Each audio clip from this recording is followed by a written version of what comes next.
2024 లేదా 25లో డిగ్రీ లేదా బీటెక్ చదివారా? సాఫ్ట్‌వేర్ జాబ్ కోసం ఎదురు చూస్తున్నారా? అయితే కోడ్ జ్ఞాన్ 100 డేస్ కోర్సులో చేరండి. జాబ్ సాధించండి. నమస్కారం నాగేశ్వర్ గారు. నమస్తే. డొమెస్టిక్ వైలెన్స్ దీని మీద ఎక్కువగా మాట్లాడుకుంటూ ఉంటారండి. దీనికి సంబంధించినటువంటి ఎప్పుడు కూడా మనం వింటూనే ఉంటాం.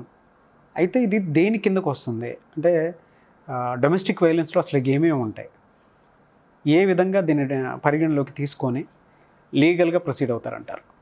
ఇప్పుడు డొమెస్టిక్ వైలెన్స్ అనేది ఎస్పెషల్గా ఉమెన్స్ కోసం చేసిన చట్టం అది.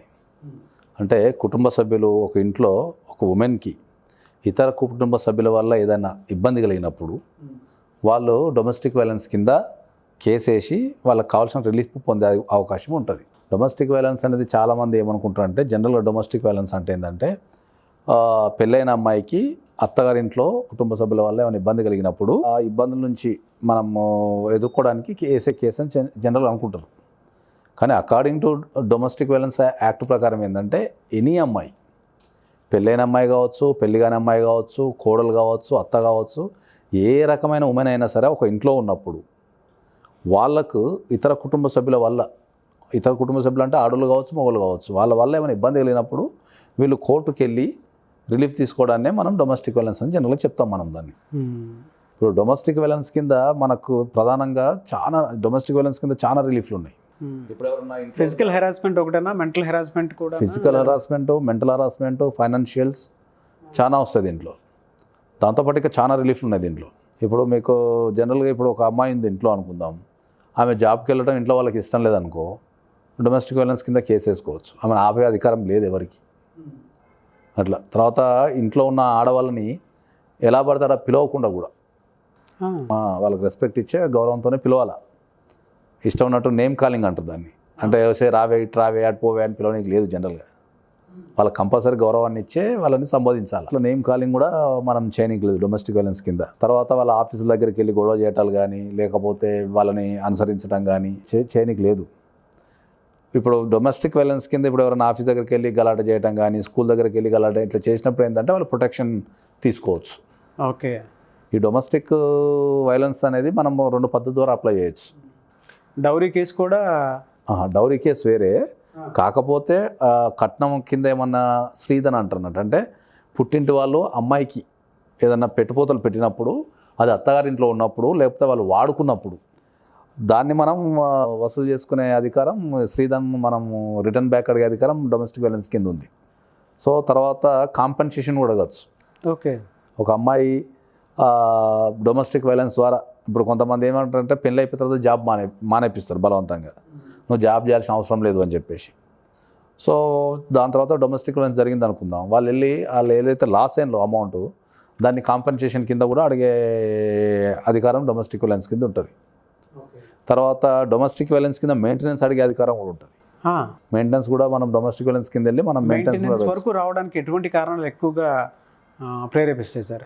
మెయింటెనెన్స్ వరకు రావడానికి ఎక్కువ కారణాలు ఏముంటుందంటే, ఇప్పుడు ఇంట్లో ఉన్న ఆడవాళ్ళకు ఏ రకమైన ఎక్స్పెన్సెస్ ఇవ్వకపోవటం కానీ, వాళ్ళ ఆరోగ్యాన్ని పట్టించుకోవటం కానీ, వాళ్ళ బాగోగులు పట్టించుకోవటం కానీ చేస్తుంటే వాళ్ళు మనం దాని కింద మెయింటెనెన్స్, ఎవరైతే ఎలిజిబిలిటీ ఉంటారో వాళ్ళు కంపల్సరీ మెయింటెనెన్స్ ఆపోజిట్ పార్టీ నుంచి తీసుకునే అధికారం ఉంటుంది.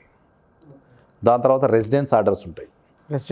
రెసిడెన్స్ అంటే ఒక అమ్మాయిని మనం ఇంట్లో నుంచి వెళ్ళగొట్టినప్పుడు బలవంతంగా, ఇప్పుడు మనం ఆడపిల్లని ఇంట్లో నుంచి బలవంతంగా వెళ్ళగొట్టినప్పుడు, ఇప్పుడు కోడలు ఉందనుకో, మనం బలవంతంగా వెళ్ళగొట్టినప్పుడు ఆ అమ్మాయి రెసిడెన్స్ ఆర్డర్స్ తీసుకునే అధికారం కూడా, ఆ ఇంట్లో ఉండటానికి షేర్డ్ హౌస్ అంటారు, అంటే ఆ ఇంట్లో నివసించడానికి తీసుకునే అధికారం ఉంటుంది. లేదా వేరే దగ్గర రెంట్కు తీసుకున్న ఆ రెంట్ని కట్టమనే అధికారం కూడా కోర్టుకుంటుంది. దాంట్లో రెసిడెన్స్ ఆర్డర్స్ వస్తాయి, మీకు మెయింటెనెన్స్ ఆర్డర్స్ వస్తాయి, కాంపెన్సేషన్ వస్తుంది, ప్రొటెక్షన్ వస్తుంది. అంటే ఎవరన్నా మిమ్మల్ని ఫోన్ ద్వారా కాంటాక్ట్ చేసినా, ఇబ్బంది పెడుతున్నా, ఎస్ఎంఎస్ల ద్వారా ఇబ్బంది పెడుతున్నా, మిమ్మల్ని ఫాలో చేస్తున్నా, మీకు ఏ రకమైన ఇబ్బంది కలిగినా దాని ప్రొటెక్షన్ ఆర్డర్ కింద మనం అప్లై చేసుకుంటే కోర్టు ప్రొటెక్షన్ ఆర్డర్ ఇస్తుంది.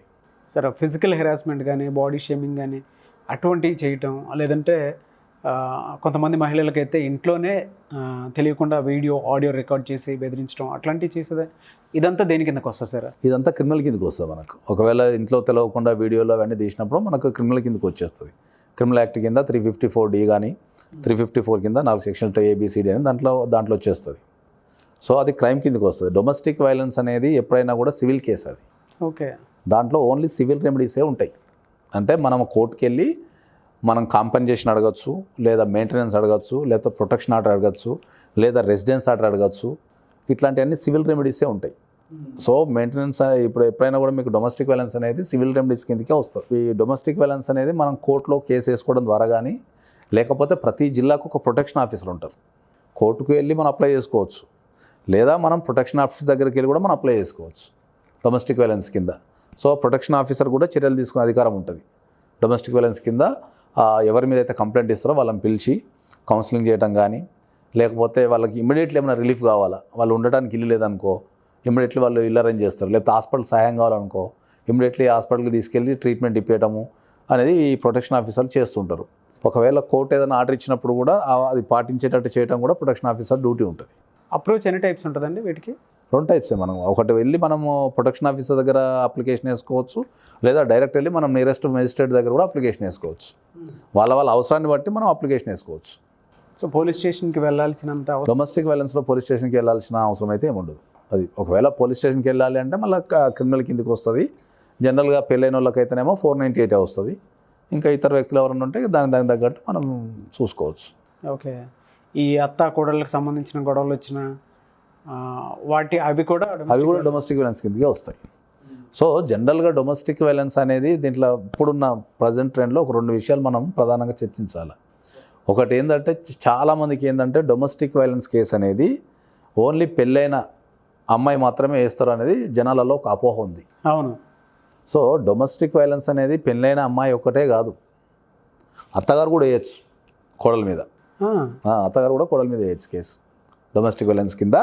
కోడల వల్ల ఏ కండిషన్లో సార్? కోడలు ఏమన్నా అత్తగారిని ఏ రకంగా ఇబ్బంది పెట్టినా కూడా అత్తగారు కూడా డొమెస్టిక్ వైలెన్స్ కింద ఎగెనిస్ట్ కోడలు ఇంకా ఇతర కుటుంబ సభ్యుల మీద కూడా కేసు వేయచ్చు.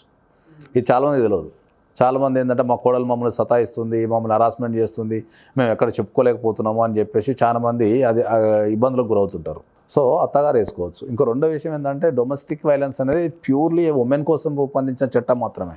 సో ఆ డొమెస్టిక్ వైలెన్స్ అనేది ఎస్పెషల్లీ ఫర్ ఓన్లీ ఉమెన్.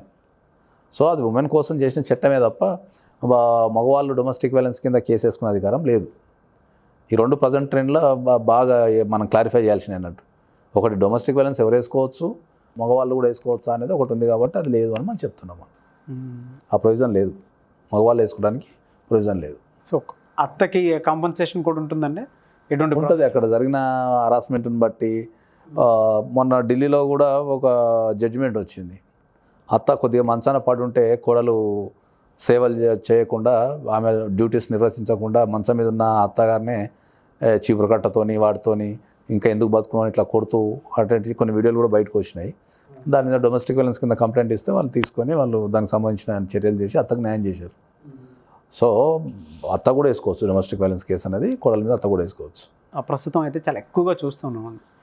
అయితే వీడియో చూసిన వెంటనే మొత్తం చూసిన తర్వాత మీలాంటి అడ్వకేట్స్ని అప్రోచ్ అవ్వాలని అనుకుంటూ ఉంటారు, లీగల్ నాలెడ్జ్ కోసం, లేదంటే వాళ్ళకు ఉండేటువంటి ఏ హెరాస్మెంట్ వల్లైనా సరే కొంత రిలీఫ్ కోసం ఇలాంటిది ఒకటి ఉంది అని తెలియగానే మీలాంటి వాళ్ళని అప్రోచ్ అవ్వాలనుకుంటారు. ఎలాగా? జనరల్గా ఎప్పుడైనా కూడా వాళ్ళకు ఇతర కుటుంబ సభ్యుల వల్ల ఎప్పుడన్నా వాళ్ళకు ఇబ్బంది కలిగినప్పుడు కానీ, వాళ్ళకు అన్యాయం జరిగినప్పుడు కానీ, హరాస్మెంట్కి గురైనప్పుడు కానీ మాకు కనుక సంప్రదిస్తే మేము దానికి సంబంధించిన వాళ్ళకి ఏం ప్రయోజనం కింద కేసు వేయాలా, ఎట్లా వేయాలా, ఎక్కడ వేయాలా, వాళ్ళకు ఏం రిలీఫ్ కావాలా అనేది మనం వాళ్ళతో మాట్లాడి దానికి సంబంధించిన సలహాలు సూచనలు అనేవి ఇవ్వడం జరుగుతూ ఉంటుంది. ఓకే. సో వాళ్ళ దగ్గరున్న నియరెస్ట్ అడ్వకేట్కి కానీ లేకపోతే దగ్గరున్న ప్రొటెక్షన్ ఆఫీసర్ కానీ వాళ్ళు వెళ్ళి న్యాయం పొందొచ్చు. థ్యాంక్ యూ అండి. Thank you so much Nageshwar గారు. చూసారు కదండి వీడియో. ఈ వీడియోపై మీ అభిప్రాయాన్ని కామెంట్ బాక్స్లో పోస్ట్ చేయండి. అండ్ మీకు ఏ డౌట్స్ ఉన్నా ఉంటే ఖచ్చితంగా కింద కామెంట్ బాక్స్లో పోస్ట్ చేస్తే వాటి మీద మేము వీడియో చేయడం జరుగుతుంది. లేదు అనుకుంటే సలహాలు సూచనల సంప్రదింపుల కోసం మీరు నాగేశ్వర్ గారితో అప్రోచ్ అయ్యి ముందుకు వెళ్ళాలి అనుకుంటే స్క్రీన్ మీద కనిపిస్తున్న నెంబర్కి మీరు సంప్రదించవచ్చు. ముఖ్యంగా మీకుండేటువంటి ఏవైనా వైలెన్స్కి సంబంధించింది కానివ్వండి, లేదంటే మెంటల్ హెరాస్మెంట్ వాటికి సంబంధించింది, లేదంటే ఏ లీగల్ నాలెడ్జ్ అయినా సరే మీరు తెలుసుకోవాలి అనుకుంటే వెంటనే స్క్రీన్ మీద కనిపిస్తున్న నెంబర్కి సంప్రదించవచ్చు. లేదా కింద కామెంట్ బాక్స్లో పోస్ట్ చేస్తే మేము వాటి మీద వీడియో చేయడం జరుగుతుంది. అకార్డింగ్ టు దట్ మీరు ఆ నాలెడ్జ్ని గెయిన్ చేయొచ్చు. ఈ వీడియోని లైక్ చేయండి, షేర్ మాత్రం తప్పకుండా చేయండి. అండ్ ఇలాంటి మరిన్ని వీడియోస్ కోసం మా ఛానల్ ఫాలో అవ్వండి. Thank you.